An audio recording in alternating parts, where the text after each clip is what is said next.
This is a story that made headlines around the world. Alec Baldwin, a prop gun, and a tragic death on a movie set. Most people know the basics of the story, but what happened to Halyna Hutchins is far more complex than the initial headlines ever revealed. In today's episode, we're breaking down the story behind Rust, how it came together, and how it went wrong. This wasn't just an accident, it was the result of a series of failures, ignored warnings, and alleged negligence that ended in an entirely preventable tragedy.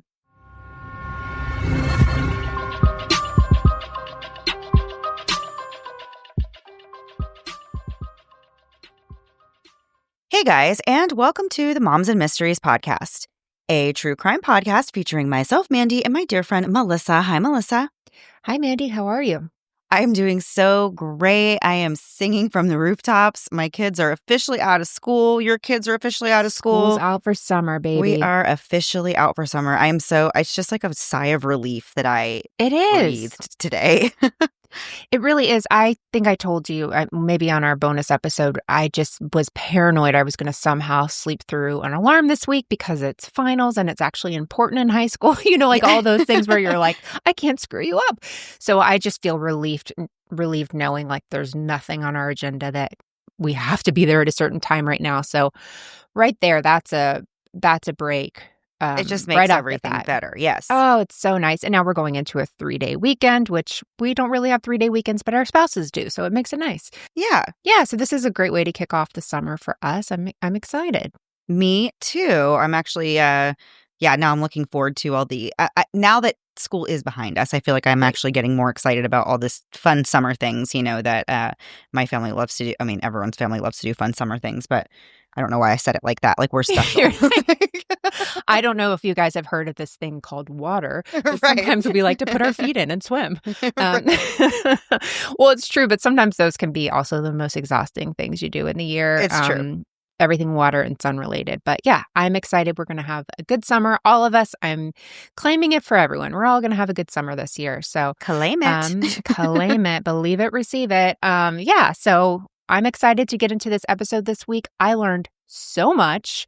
Yeah, I am super excited to get into the episode this week because, as we kind of said, and most people probably heard in the beginning, this is a popular and pretty well-known story, but there's way more to this story than I ever knew.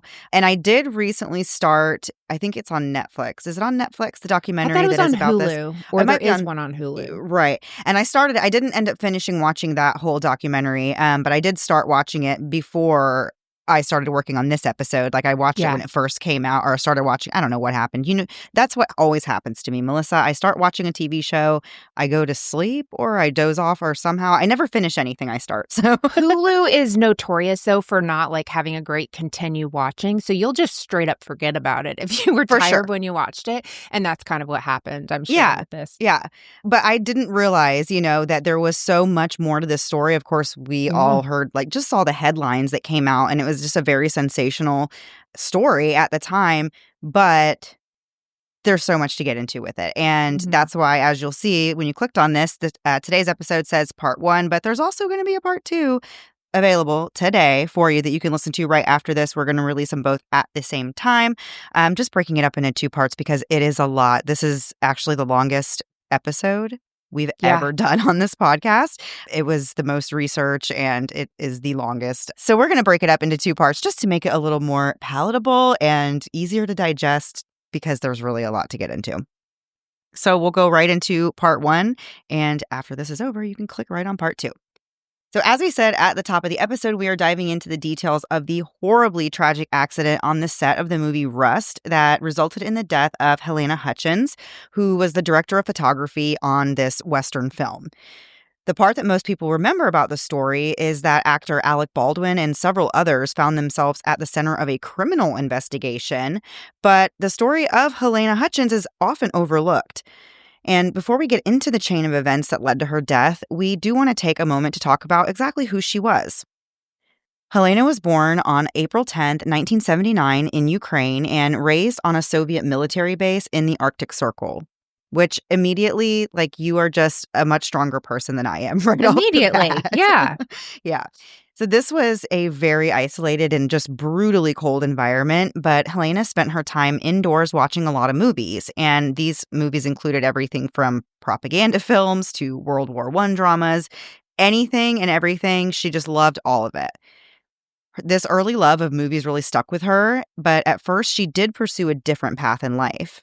She earned a graduate degree in international journalism from Kiev National University, and then she began her career working on British documentary productions across Europe. She worked for outlets like the BBC and Discovery, and she frequently traveled to remote locations. And that's really how she found herself drawn more to the visual artistry behind the story than the storytelling itself.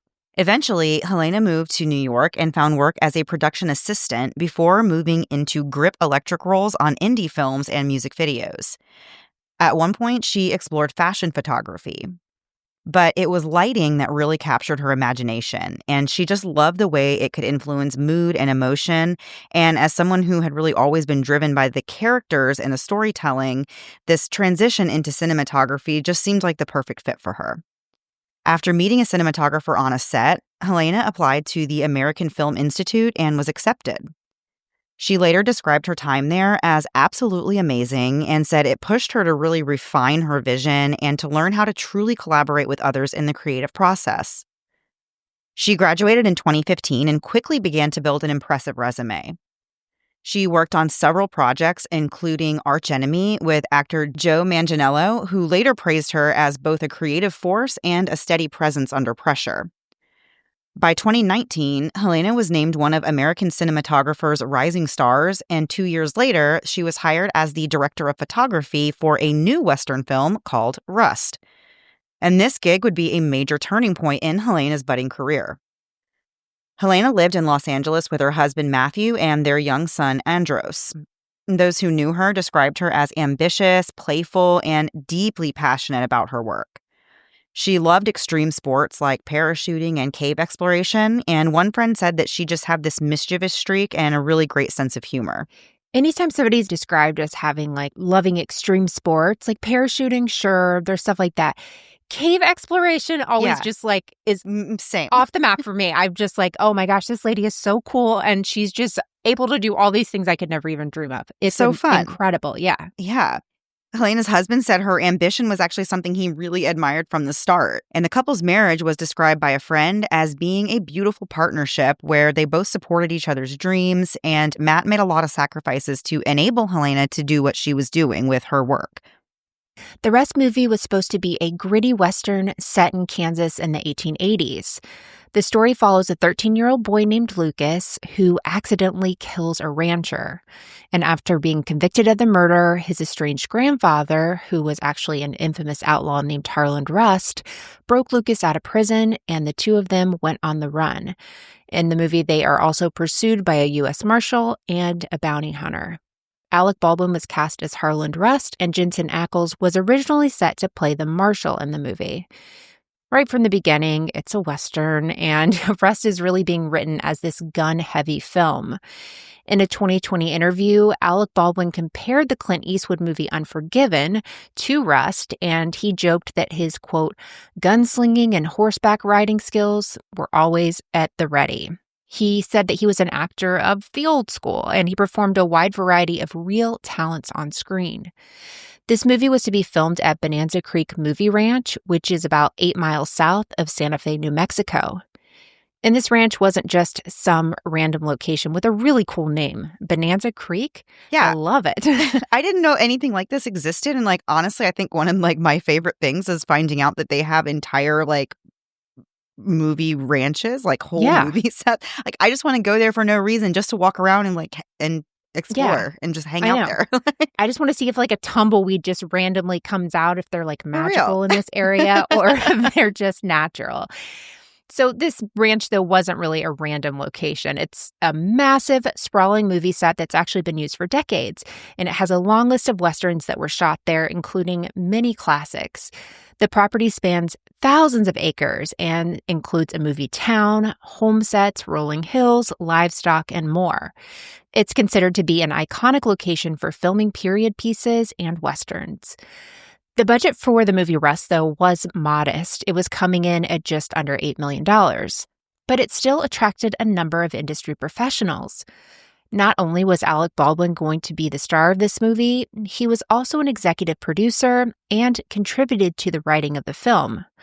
Joel Souza served as the writer and director, and Halyna Hutchins was brought on as the director of photography. This was her first time working with the Rust production team. So there are some other key members from the crew, and they were David Halls, which was the film's assistant director, Sarah Zachary, who was a prop master, and Jensen Ackles, who actually left the project after Halyna's death. One of the most important roles on a set like this, as you can imagine, would be the role of the armorer. And it was a very big job given how many guns were actually involved in this film. This responsibility was given to 24-year-old Hannah Gutierrez Reed, who was the stepdaughter of a well-known Hollywood armorer named Thel Reed. Though Hannah had come from this family with experience in the field, she was actually still very new to the role herself. In fact, Russ was only her second job as lead armorer.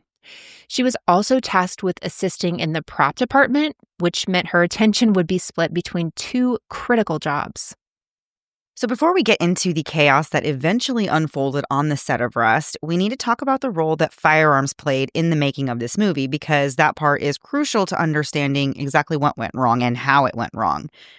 Like many Westerns, Rust was written to feature a lot of guns, and when it comes to filming scenes involving firearms, productions have two options. They can either use rubber or replica guns, or they can use real working guns, which actually does blow my mind. The producers of Rust chose the latter. They opted to use real, functional firearms despite the obvious risk that comes with making a decision like that. But it's also not unheard of either. Real guns are used in the movies all the time because, well, they look and sound authentic on screen. Right. But they are never supposed to be loaded with real ammunition at any point, and that's a hard and fast rule in the industry for a very good reason. Tragedies have happened before, most notably in the case of Brandon Lee, who was killed on the set of The Crow when a real gun loaded with improperly cleared dummy rounds was fired. So how does using real guns work, when it's done correctly? There are actually two main types of ammunition for the purpose of filming a movie, and they are blanks and dummy rounds. Blanks are cartridges that don't contain any projectile. It's not going to fire anything. They're just used to create a sound or like a flash to simulate a gunshot without actually firing anything out of the gun. A dummy round, on the other hand, looks like a real bullet. This is great to use in close-up shots, but they just don't really function the way a real bullet would. Many of them just contain a small metal ball inside of it, like a BB. So those types of dummy rounds are really easy to identify by just shaking them and listening to see if you hear it, making the little shaking noise if there's something inside. As we go on, don't you feel like there should be more to this than a shaking test? When I was there like, needs to be a very clear sound? marking on the outside. That's Absolutely wild to me that they look. But then you understand if they're using it in a movie production and they want it, they're going to have a close-up shot of someone loading bullets or dealing with ammo. You don't want it to have like a orange ring around it or something, but like still, I mean, yeah, I don't know. There has to be a better way to mark those. That's wild to me. So in addition to using this fake ammunition, there are safety protocols around firearms in filmmaking that apply to everybody on the set, not just the actors and armorers. And some of the key rules that should have been followed on this set and on any set is that, number one, there should be no live ammunition anywhere near a movie production. All the guns that are on the set should be treated as if they are loaded at all times, and that's just one of like the basic rules of being around firearms at all, period. And same as guns should never be pointed at anyone, even during rehearsals. I actually learned that when they're making movies, they just use like camera angles and visual effects to kind of create the illusion that a gun is being aimed in a certain direction when it actually isn't. It's actually being aimed in a safe direction for the filming of this movie. And if a scene truly does require pointing a gun toward the camera or towards a person, then there will be a protective barrier used to shield anybody that, might be behind the lens.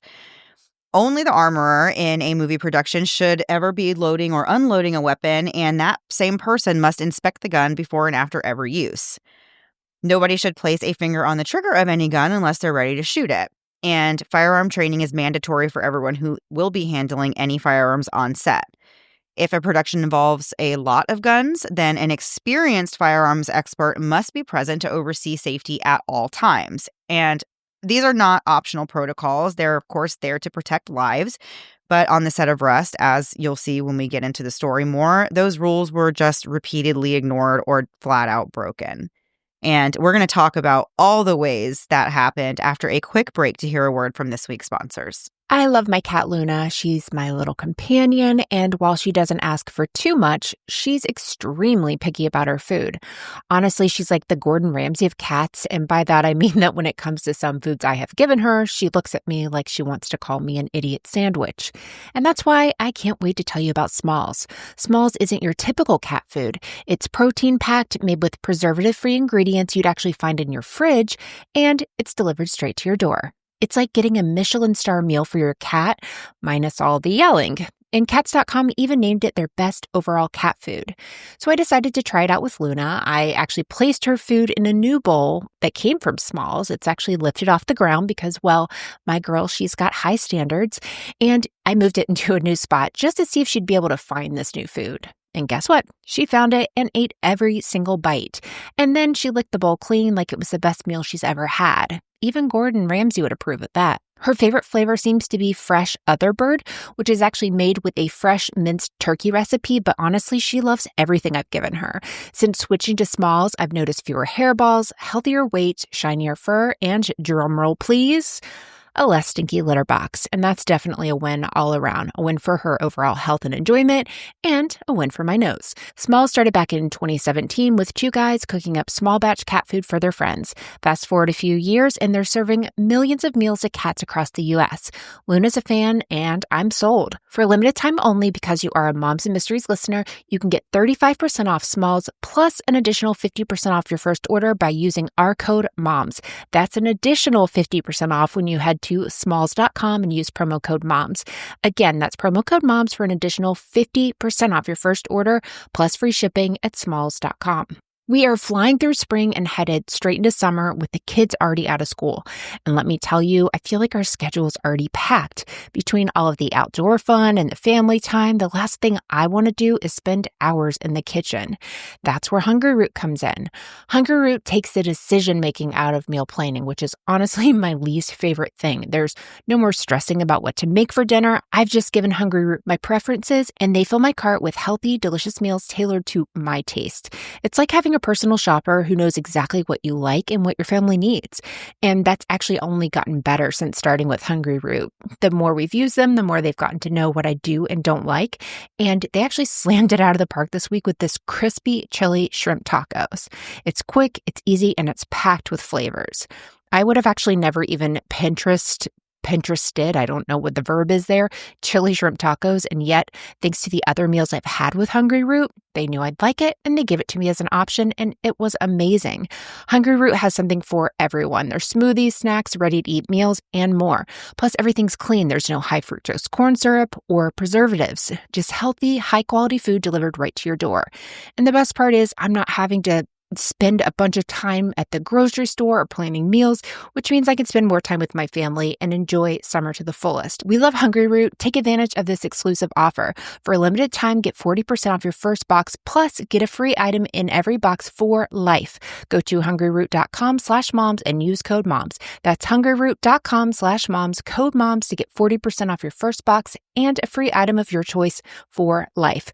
hungryroot.com/moms, code MOMS. And now back to the episode. So before the break, we were breaking down basically how it works on a movie set when there are these real guns, but they're having dummy ammunition and blanks and kind of learning this whole process, who needs to be where and why, when it comes to especially the death of Halyna Hutchins. So Rust began filming on October 6, 2021, with plans to wrap up in early November. But just over 2 weeks in, production would come to a halt. On October 21st, after a lunch break, the cast and crew gathered inside the set's church building to rehearse the scene.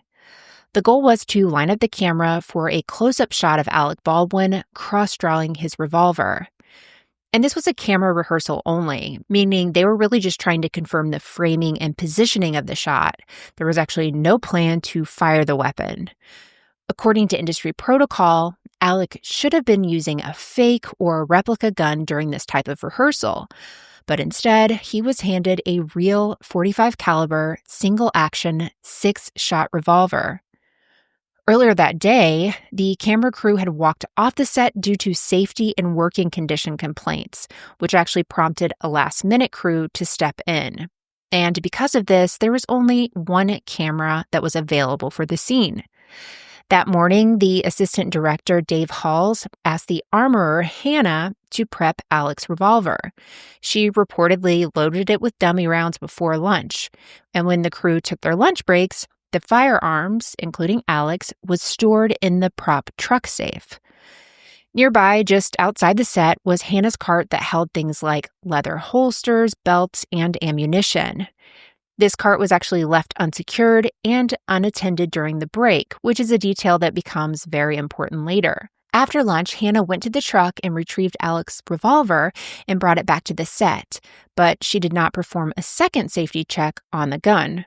And there are two slightly conflicting accounts about what happened next, but the bottom line in both these scenarios is that protocol and safety checks were not done properly. In one version, Hannah handed Dave Halls an unloaded firearm, showed him it was empty, and later loaded it with dummy rounds. In the other version, the gun was already loaded when she handed it over. But either way, Hannah did not remove and inspect each round in front of Dave, which is a very critical part of this safety protocol. Dave didn't ask Hannah to do it, and Hannah didn't do it. Hannah also failed to show Alec the firearm or confirm its contents with him.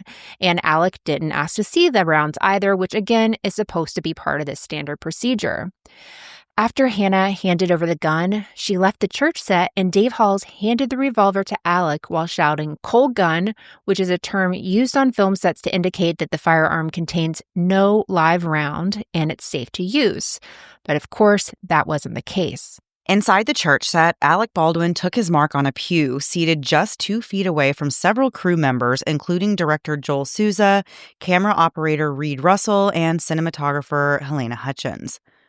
No one was wearing any protective gear. There was no ear protection, no goggles. There was really no reason to have that because there was no expectation that a gun would be fired during this rehearsal at all. The team was simply trying to work out the camera positioning and figure out how to eliminate a shadow in the shot. As they adjusted the frame, Alec rehearsed this cross-draw move for the scene. According to multiple accounts, he said something like, "So, I'm going to take this thing out, pull it, and go bang." Halyna and Joel were directing him through the motion and confirming what he was supposed to be doing. Suddenly, Alec then reached across his body with his right hand to draw the revolver from the holster on his left side. He raised the gun, pointed it directly at Halyna, and pulled back the hammer. Pulling back the hammer actually was not in the script, and yet when Alec released it, the gun fired. Halyna was struck in the chest with a live round that passed through her body and then hit Joel Souza in the shoulder. The bullet ultimately lodged in Joel's back just under 2 inches from his spine. In the moments immediately after the shot, no one really realized exactly what had happened. Everybody heard a loud bang, but without ear protection or any warning, they just assumed that the blank in the weapon had maybe misfired. It wasn't until they saw blood pouring from Halyna's chest that the horrific reality of the situation started to sink in. Crew members rushed to help and stop the bleeding as Alec Baldwin reportedly went into shock and just started shouting, what the F just happened. He placed the gun on a nearby pew, and according to lawsuits that were filed later, Alec did not attempt to render aid, but instead just was completely stunned in disbelief, and he just kept repeating the same question over and over, which I can't imagine the chaos of that whole thing, and just I can totally understand how nobody really caught on to exactly what was going on in that moment after you're thinking, you're not, the last thing on your mind would be that this was a real gunshot, especially after the person handed you and said it was a cold gun and you're thinking we're on a movie set, this isn't even real. Right. What's really going on? I can't even imagine just trying to process all of that in a moment's notice. At 1:48 p.m., script supervisor Mamie Mitchell, who was inside the church at the time of the rehearsal, dialed 911. In the call, she reported that 2 people had been accidentally shot by a prop gun on a movie set.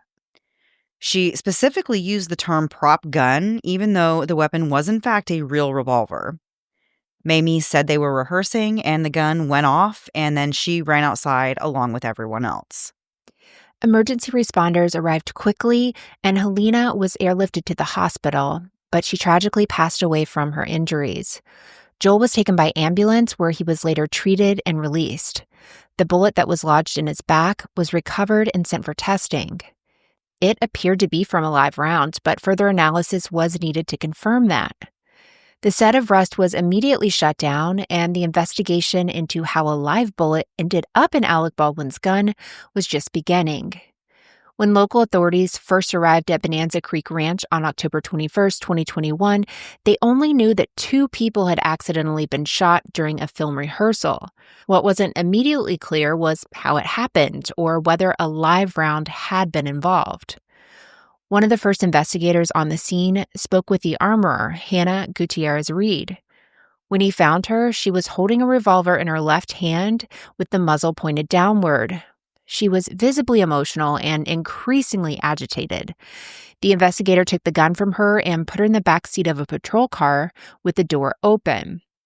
He asked if there were any additional weapons, and Hannah pointed to a nearby area where the officer found 2 more handguns along with a mix of spent and intact rounds of ammunition. There were 2 white boxes labeled .45 Colt rounds, and Hannah pointed at one of the boxes, which was half full, and told the investigator, "Those are the rounds used today." And of course, all of this is being collected as evidence.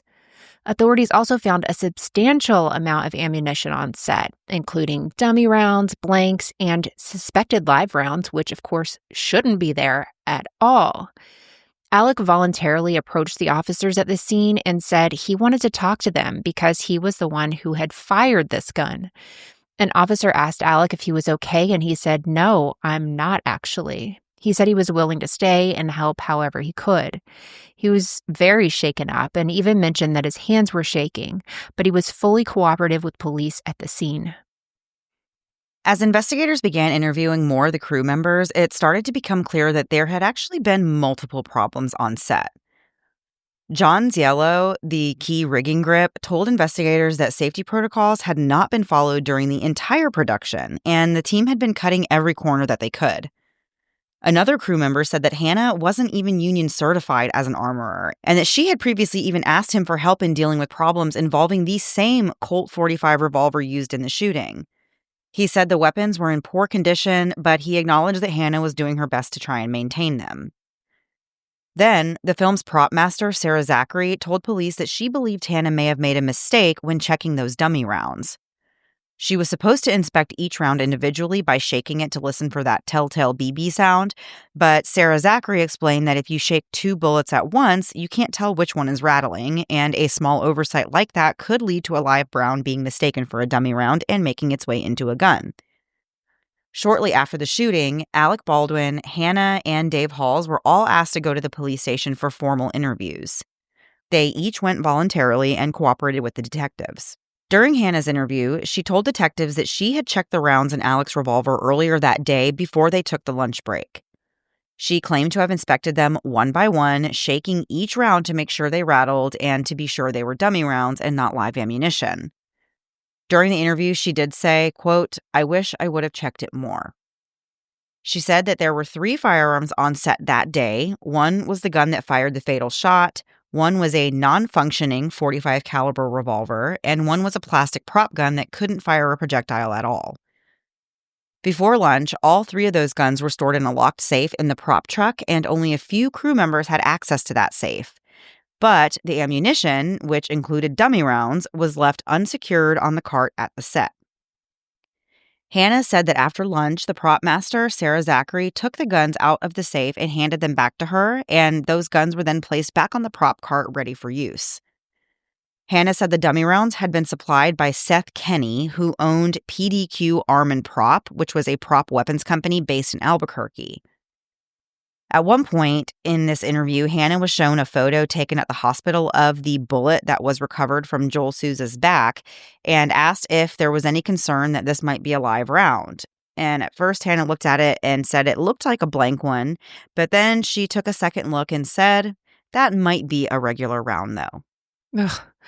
So at the station, Assistant Director Dave Halls gave his statement to detectives, which closely aligned with Hannah's statement. According to Dave, when the crew returned from lunch, Hannah placed all 3 firearms on the prop cart just outside the church set. Dave then picked up the revolver and brought it inside to Alec. As he handed it over to him, he called out "cold gun" to indicate that the gun was safe and unloaded. Dave said he had no idea the gun contained live ammunition. After the shooting, Dave picked up the gun from the church pew and brought it to Hannah, who opened it for him to inspect. Inside, he saw at least 4 dummy rounds, which were identifiable by small holes on their sides, and 1 casing that lacked that hole. That round looked different from the others. It didn't have a cap on it, and then Hannah removed the spent casing. When deputies arrived, Hannah handed the gun over to them directly. Alec Baldwin also sat for a lengthy interview. At this point, he's still thinking that the accident was caused by a blank, not a live round. But when investigators showed him the photo of the bullet they recovered and told him that it appeared to be real ammo, Alec was visibly shocked. He maintained that he had no idea the gun was dangerous and repeatedly stated that it was Hannah, not Dave, who handed him the firearm. He said that during a rehearsal, the gun should have been empty with no ammo of any kind inside, and since the crew believed it was a cold gun, they let their guard down. People were even standing in positions they wouldn't be in, and nobody was wearing safety gear. Alec described the moment that the gun discharged. He said the director wanted him to slowly and dramatically draw the revolver for the scene, and Alec was demonstrating the movement when the weapon fired. Alec was visibly shaken during his interview and said that learning he may have rehearsed with a gun that had a live bullet inside was the most horrifying thing he'd ever heard in his life. Alec further said that he was sickened by what had happened. According to Alec, there had been no previous use of firearms on set, at least to his knowledge. The only trouble he knew of on set was that several crew members had walked off the production. After their interviews, Alec, Hannah, and Dave were all allowed to leave, and no charges were filed as authorities said they needed to continue their investigation. In the short span of time between lunch ending and the shooting, at least 4 major violations of industry safety standards took place, and these violations collectively created the conditions that allowed for Halyna's death. Firstly, Hannah, as the lead armorer, was the only person who should have ever handled the firearms. Once the weapons were prepped for use, they were not supposed to leave her sight. She should have been the one to hand Alec Baldwin the revolver, but instead, Dave took the gun from the cart and handed it to Alec himself, which he was never authorized to do. Second, Hannah and Dave were both obligated to conduct at least 2 safety checks together and in Alec's presence. Dave was supposed to oversee safety in collaboration with the armorer, but he wasn't supposed to actually handle the weapon himself, just observe as Hannah inspected each round in front of him, and he was supposed to confirm visually that the firearm contained only blanks or dummy rounds. The armorer was supposed to physically remove and inspect each round one by one in the presence of the assistant director and the actor, and the assistant director would then announce that the weapon was cold to everyone on set. None of those things happened on October 21st, and if just one of those steps had been adhered to, the presence of a live .45 caliber round would have been immediately discovered and Halyna Hutchins would still be alive. But there were a number of other failures as well. Alec Baldwin violated one of the basic firearm safety rules by pointing the revolver directly in Hannah and Joel's direction. Police noted that it didn't matter whether this was done under Halyna's direction or not. The first rule of gun safety is simple. You never point a firearm at someone you don't intend to shoot. And the second rule of gun safety is to always assume a gun is loaded. Those rules apply whether you're on a movie set or not. They're in the standard rules of gun safety, which Alec, who had decades of experience with firearms on set, was definitely aware of. Furthermore, if Hannah had been on the set like she was supposed to, instead of going back outside after handing off the gun, she could have corrected the situation, stopped the rehearsal, or prevented the gun from being used at all, but she just simply was not there. The absence of proper checks, proper supervision, and safety protocols led to a live bullet making its way into Alec's hand, and the consequences were fatal.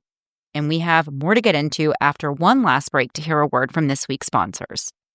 The other day I was putting on shorts and I happened to see my legs, and for a second I thought, oh, these belong to someone else. They were more crepey and a little more wrinkly than I remembered. You know that feeling, right? When you look at your body and think, oh my gosh, when did this happen? And that's when I turned to OneSkin. I'm not into these complicated skincare routines. In fact, if it's not easy, I'm just not doing it. And with OneSkin, it is super easy. You cleanse, pat dry, and apply twice a day. That's it. There's no 10-step process. You don't need a math degree to figure it out. It's just smooth, hydrated skin that looks and feels younger. I started using OneSkin on my face and body, and honestly, I've been really blown away by the results. My skin feels more hydrated and smoother, and I've even noticed fewer lines. I didn't think the results would actually happen so quickly. It's one of those where I thought I was gaslighting myself, but here we are. OneSkin uses their proprietary OS1 peptide to target those zombie cells that age your skin. It actually works at the cellular level to reduce wrinkles, boost hydration, and help with thinning skin. And the best part is they've got everything from face to body to travel size products that fit right into my routine. So if you want to keep your skin looking healthy and strong with no fuss, check out OneSkin. OneSkin is the world's first skin longevity company. By focusing on the cellular aspects of aging, OneSkin keeps your skin looking and acting younger for longer. Get started today with 15% off using code MOMS at oneskin.co. That's 15% off at oneskin.co with code MOMS. After your purchase, they'll ask you where you heard about them. Please support our show and tell them we sent you. Invest in the health and longevity of your skin with OneSkin. Your future self will thank you. You know how there's some things that get so much hype, but when you actually try them, they don't quite live up to the expectations? Like that one phone app that promises to actually make your life easier, but somehow you just end up getting a million notifications a day. Or what about avocado toast? That's a whole lot of mess for something that tastes like disappointment feels. Well, it's different when it comes to Skims. After hearing all of the buzz about it, I decided to try it. And I know I'm probably the last person, but let me tell you, this actually lives up to the hype. I'm someone that's always struggled with bras and underwear that either don't fit right or just don't feel comfortable. I've had that awkward digging, adjusting, and pulling all day, which I hate. But when I tried the Fits Everybody collection, I was shocked at how comfortable and well-fitting everything was. It molds to your body and honestly feels like you're not wearing anything, but in a good way. My favorite so far is the Fits Everybody bralette. I have tried a lot of bralettes, and none have given me this perfect balance of support and comfort. It's both soft and stretchy, but it also doesn't dig into my skin, which is a huge win. Plus, it really looks great under anything, so I can wear it all the time. And beyond the bralettes, there's so much more in the Fits Everybody collection that I can't wait to add to my drawer. So if you're still on the fence, you should give it a try. You won't regret it. Shop Skims Fits Everybody collection and more at skims.com. After you place your order, be sure to let them know we sent you. Select podcast in the survey and be sure to select our show in the drop-down menu that follows. And now back to the episode. So before the break, we're kind of discussing all the different ways that this went wrong on the Rust set. Between the armorer, the assistant director, Alec, everyone's made a ton of mistakes, and the police are trying to piece it all together to see what actually happened. So as news of the shooting began to spread, public reaction was quick and emotional. Halyna's death shook the entire film industry. Her talent agency, Innovative Artist, released a heartfelt statement in her memory that read in part, quote, Halyna Hutchins was a ray of light, always smiling, always hopeful. Her talent was immense, only surpassed by the love she had for her family. All of us at Innovative Artists are heartbroken. We mourn for her family, and we hope this tragedy will reveal new lessons for how to better ensure safety for every crew member on set, end quote. The Rust production team also issued a statement that read, quote, the entire cast and crew has been absolutely devastated by today's tragedy. We have halted production on the film for an undetermined period of time and are fully cooperating with the Santa Fe Police Department's investigation. We will be providing counseling services to everyone connected to the film as we work to process this awful event, end quote. It was clear that the production of this movie wasn't going to restart anytime soon. I actually never thought it was going to continue. It does, but it just seemed like in that moment, nothing was going to ever come of this. So, in addition to the ongoing criminal investigation by the Santa Fe Sheriff's Office, the incident was classified as a workplace accident, which triggered a separate investigation by the New Mexico Environment Department's Occupational Health and Safety Bureau. Federal authorities also got involved. So, while the police focus on the possibility of criminal charges, other agencies were digging into what the production had done or failed to do to keep the workers safe. Within 3 days of the shooting, Rust producers sent out a letter to the crew announcing that they had decided to wrap the set until the investigation was complete. This was a pause rather than an end to the production, but no additional details were given. In reality, though, for many of the cast and crew members, Rust was over. And in the days and weeks following Halyna's death, people across the film industry and beyond were calling for answers.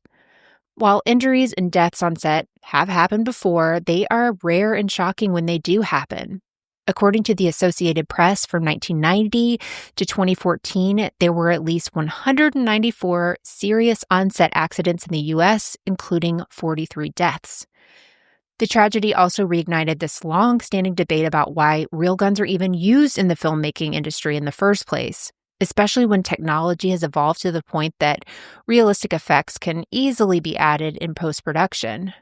One of the first families to speak out publicly was, of course, that of Brandon Lee, the son of Bruce Lee, who was killed in 1993 on the set of The Crow after being fatally wounded with a prop gun. For them, Halyna's death was like déjà vu and a painful reminder that not enough had changed. Other people in the industry shared the same sentiments. ABC's The Rookie announced that they would no longer be using quarter or half loads, essentially distancing themselves from the use of real firearms altogether. Then, a group of cinematographers wrote a powerful letter calling for a complete ban on the use of functional firearms on set. The letter said, quote, "We won't sit back and wait for the industry to change. We have a duty to effect change within the industry ourselves."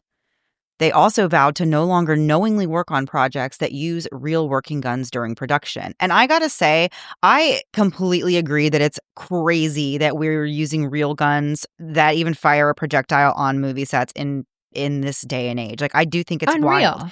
wild. And then also learning that in this particular case, they had available, a replica prop gun, and they had a plastic gun, and they had other options. And I am just, one of the things I struggle to understand with this case is why they weren't even filming a real scene. They were just practicing. Why did Alec Baldwin have why did he need that gun that he had? Why couldn't he have used the plastic one? Exactly. If they weren't even filming the shot for the movie.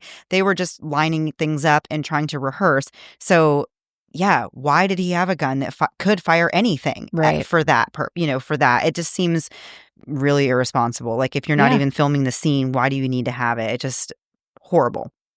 Halyna's husband, Matt, eventually joined into this conversation as well. In the midst of his grief, he became an advocate for on-set safety and pushed for more regulations surrounding the use of firearms in film. And he insisted that change was necessary to prevent another family going through what his had gone through. People everywhere were watching closely and asking the same questions. How could something this devastating still happen in an industry that should absolutely know better? The day after the shooting, investigators talked to Joel Souza, who had been released from the hospital but was recovering from that gunshot wound to his shoulder. Joel said that the day of the shooting started off like any other day. Call time was around 6:30 a.m., and the crew met for breakfast on the property as per usual. Joel said that to his knowledge, everything seemed normal among the crew that morning, and there was no tension that he was aware of. But at some point, there was a major disruption when the camera crew walked off the job. Doesn't that feel like there was a little bit of tension? There must have been some signs, Joel. Yeah. Yeah. But as a result of this walkout, the production team had to really scramble to bring in replacements. And because of all of this, they only had one camera available for use that particular day. And those limited resources had really slowed everything down. Joel said the crew had been prepping for the scene all morning, but took a break for lunch around 12:30. Since meals were taken off-site, everyone had to be shuttled away from the set. And when they returned from lunch, they were going to rehearse the shot in the church set. As I said before, no actual filming was being done in this rehearsal, and Joel was standing next to Halyna looking at the frame through the camera monitor as Alec rehearsed the motion. Joel said he remembered Hannah giving Alec the gun, which, as we've kind of been saying, there's kind of some question about who handed Alec the gun. Right. He said that he was standing just over Halyna's shoulder, and he heard what was described as a whip followed by a loud pop. Halyna reacted instantly by clutching her midsection and saying that her stomach hurt as she began to stumble backwards, and other crew members rushed to help lower her to the ground. Joel then realized that he had been shot as well. He was bleeding from his shoulder, and he could then see that Halyna also had blood on her. Joel's account confirmed many key details for the investigators, especially the timeline of events. As the investigation continued, authorities turned to one of the key witnesses, Russ's cameraman, Reed Russell. He had actually been standing close to Joel Souza and Halyna Hutchins when the gun was discharged. He said the atmosphere on set that day was generally positive, and he spoke highly of Alec Baldwin when asked about his handling of firearms. He did recall a separate scene from earlier in the production where Alec had gone out of his way to be cautious and even made sure no children were near him during a previous gunfire scene. From Reed's perspective, Alec had been very careful with weapons throughout the shoot. That day, Reed arrived early for breakfast, but he had more work than usual because about 6 people had walked off the set. He said these people were frustrated over issues with pay and housing, and that the group who left submitted a formal letter to the production outlining their grievances. Because of this walkout, Reed had to cover a lot of extra ground that day, and he stepped away from the set for a few minutes after lunch. When he returned, the scene was already being staged. Alec, Joel, and Halyna were already in position, and the revolver was already in Alec's possession. Reed did not witness any of the safety checks and couldn't confirm whether the gun was inspected during the time he was away. Reed then explained that they were adjusting the camera to deal with a shadow that was interfering with the shot at the time the gun was fired. Reed didn't see exactly what happened. He just remembered seeing Joel covered in blood and hearing Halyna say she couldn't feel her legs before medics rushed in and began treating her as she lay bleeding on the floor. On October 22nd, just one day after the shooting, Alec Baldwin broke his silence. In a public tweet, he expressed deep sorrow and heartbreak over Halyna's death. It read, quote, "There are no words to convey my shock and sadness regarding the tragic accident that took the life of Halyna, a wife, mother, and deeply admired colleague of ours. I'm fully cooperating with the police investigation to address how this tragedy occurred, and I'm in touch with her husband, offering my support to him and his family. My heart is broken for her husband, their son, and all who knew and loved Halyna." So it was very clear that Alec was cooperating with the authorities, and he was just as devastated as everyone else. But of course, people wondered whether or not he would face any criminal charges for what happened. There's this one infamous picture from that day. I don't know if you've seen it. It's Alec on the phone, clearly hysterical outside. It's I guess it must have been a paparazzi shot or something. I don't know how it was taken, but it is I know he's a good actor and everything, but it is just, you can see it all over his face, shock and just anguish. I can't imagine. I really just can't imagine being Alec in this situation. So many people in the situation. I can't imagine playing the part that I played. But man, that I do. Yeah. My heart goes out to Alec Baldwin, honestly, because this truly is honestly. All of it is, like you said in the beginning, it could have been avoided. Yes. But man, I do feel like everyone was very much affected by this. Absolutely. Of course, Halyna's How could family you not the most. be? Right. But Of course. Yeah. I mean, it's really such a horrible tragedy. So Santa Fe County District Attorney Mary Carmack Altwies addressed that question head on. She said that she actually was not ruling out charges against anyone involved at that point, but explained that the investigation was still focused on a few major questions, such as what kind of round had been in the gun that killed Halyna, where had it come from, and who had placed it inside the revolver. She noted that the investigators had found a large number of bullets on set, and they were still sorting through them to determine which were blanks, which were dummies, or which were live rounds, and that process was going to take a little bit of time. At that point, interviews were still being conducted, and the whole process could take weeks or even months before they were able to make any decisions, regarding any criminal charges. The DA also acknowledged the uniqueness of this case. She said that while they had seen complex cases before, they see strange cases all the time, it's not every day you see a complex case with celebrities. Prominent people are involved in this. As investigators worked to determine exactly how a live round ended up in Alec's revolver, lab results from the FBI started to come in. It was learned that out of all the ammunition recovered from the Rust set, 5 live rounds were identified, none of which should have ever been there. One of those rounds was seized directly from the armorer Hannah when police arrived at the scene. 2 were found on top of the armorer's cart, including the casing from the round that killed Halyna. One was located in a bandolier that was meant for actor Jensen Ackles to wear. And one more was discovered in Alec Baldwin's holster from inside the church. So, of course, the huge question is, where did these live rounds come from? So investigators looked into PDQ Arm and Prop, which was that company Hannah said had supplied the dummy ammunition. The FBI visited the store and collected samples of their dummy rounds for testing.